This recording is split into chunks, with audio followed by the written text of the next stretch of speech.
What's an open secret that doesn't have a documentary about it yet? The province of New Brunswick, Canada is basically the play toy of a small handful of wealthy families, Irving, McCain, Holland.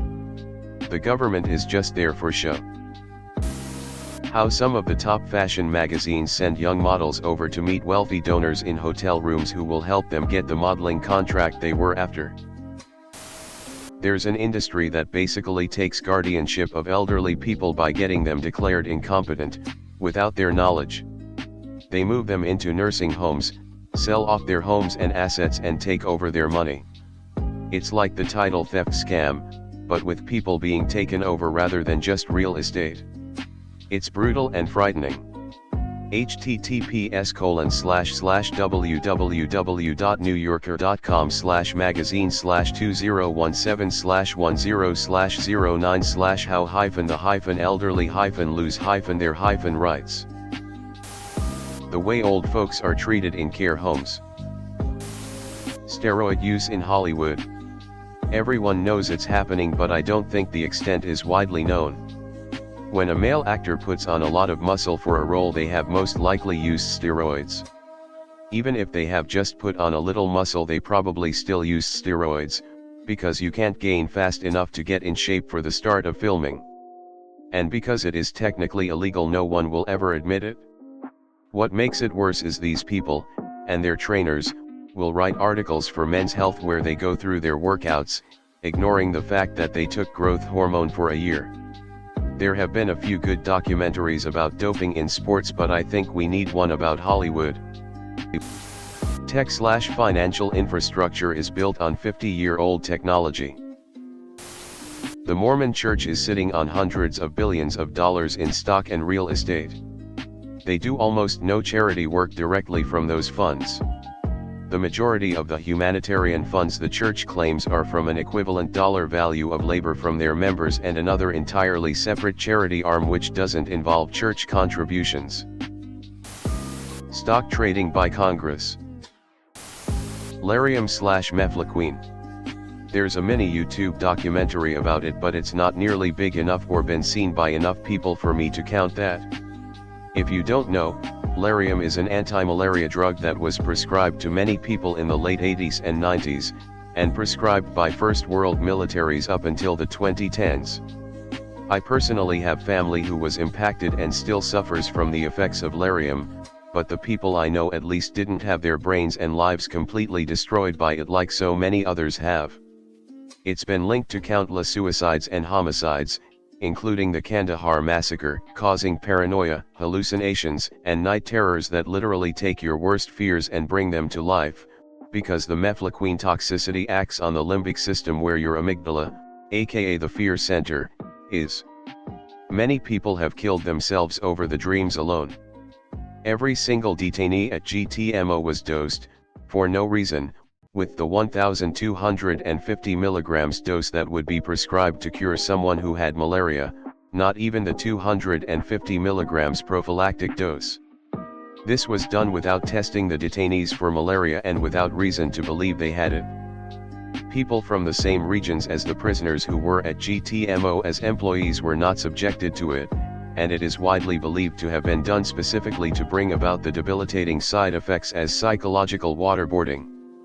There is evidence, though not proof, that Larium may have been created as part of MK-Ultra, when the CIA was trying to synthesize mind control drugs using quinolones. Currently, there are still class action lawsuits in progress in the US and Europe over the military's mass prescribing this as the drug of choice to prevent malaria, even though there have been much safer and equally effective options since the 90s. Google it. You might fall down the rabbit hole like I have many times after seeing how it affects my family members who took it. It's terrifying how much awful shit it's linked to. The Fat Boys were pioneers of hip-hop and contributed greatly to the genre, but are largely written off as a novelty and have mostly been forgotten. I would love to do a documentary about them. The age of all of the tech that is the backbone of our whole world. What you as the consumer or any frontline employee is interacting with is usually just a GUI overlay or a program that is manipulating something much, much older. The worst tend to be government, certain sectors in aviation and transit and banking. Also, people don't know that one company, that completely flies under the radar and has no real oversight, owns a very large portion of the software and has their fingers in a huge amount of financial and retail transactions. How much the military actually waste? If they don't use what they're allotted one fiscal year, they don't get the same the next, so towards the end of the year they'll throw ammo off boats in the ocean and purposely break office furniture and burn excess uniforms so the same amount at minimum is allotted the next year. DuPont plants have a ridiculously high cancer rate for contractors/employees. Studies on titanium dioxide get buried. Nigel Richards and his secret life. Best Scrabble player by a lot, won World French Championship Scrabble without speaking French, has a very reclusive personality and has close to no interviews, no online info about him. Would love to see it.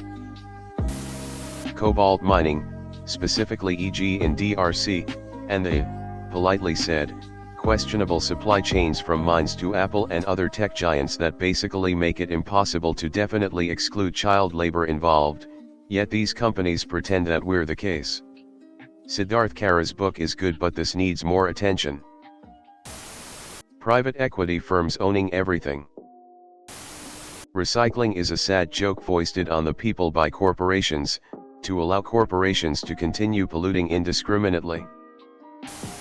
Around the area I'm from, it's fairly well known among hospital workers there's a rapist working in one of the hospitals, yet nobody has done anything. Pretty pathetic, considering it's patients that are the targets. David Miscavige's wife has not been seen in public since 2007. Miscavige is the leader of Scientology. Lots of chat in these replies. The glitter industry sparkles, sparkles, sparkles, sparkles. Nice try, Netflix. There was a man who scammed a bunch of American small businesses, my dad's business included, to cook their books and amass a bunch of wealth in order to purchase an army of African soldiers and attempt to purchase Russian missiles in order to try and take over the world. He went undetected for a long time. Absolutely wild story. There's a small podcast, https://www.youtube.com/watch?v=tz1cams u6jw, that talks about it, but it deserves a Netflix series. This guy was at my house when I was a kid, lol. Simon Cowell is a terrible, exploitive human being. Performance-enhancing drugs is football/soccer. Every other sport in the world seems to have had a big scandal involving peds, but not the biggest sport in the world, thinking face. I'm waiting for a journalist to blow it open, but due to the amount of money sloshing around football ATM, I'm not optimistic. The El Faro ship being sunk by a shitty captain and company, killing 33 American sailors. That all OnlyFans stars subcontract their DMS to low-paid and unpaid chatters. Yup, your wrist with stimuli is being forked out by some hard-up 21-year-old in the Philippines. https://www.wired.com/story/I-went-undercover-secret-onlyfans-chatter-wasn't-pretty. Blackwater. The Army of the Americas in Honduras and other countries. Just finished the book, Blackwater, and was horrified. The health problems that stem from childhood trauma. Obviously it's talked about the mental illness that stems from it, not enough, but I digress, but the several physical illnesses it causes for so many people. How recycling is essentially not a real practice. I mean, maybe there is something about it, but I feel like everyone I know recycles so much of their trash, and over 90% if not all of it ends up as trash. Piles and piles of trash. I'd love to see a documentary on the PPP loan fraud during COVID, US. There have been a lot of news articles about it, but a deep dive that exposes wealthy people would be awesome. Larry Ellison and his 98% ownership of the Hawaiian island of Lanai. He's chasing off the locals, natives, and poors and turning it into a little private playground for his wealthy friends. Nestle would like to see a doc made on the Shenyun dance cult. Jared Leto's sex cult. Fort Bragg and the criminal activities ran by and sanctioned by soldiers out of it.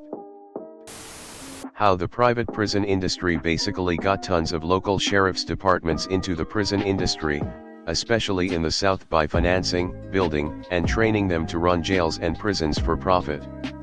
It's like a franchise, and poor people are the product. A company can sell you a printer and then render that printer inoperable if you decide not to also purchase the ink from them, in which said ink is being sold as a subscription service. The way doctors are made in the US is basically a form of indentured servitude if you aren't from a rich family. You have to obey a system that is using you for massive profits. And if you wipe out or get dismissed at any point, you have $250,000-500K in debt to punish you / make you reconsider your decision to leave. Some experiences of residency include low pay, 6-day work weeks, forced night shifts, and having little to no say about your schedule. The last one isn't exactly limited to residency though. How social media have destroyed the mental health of an entire generation.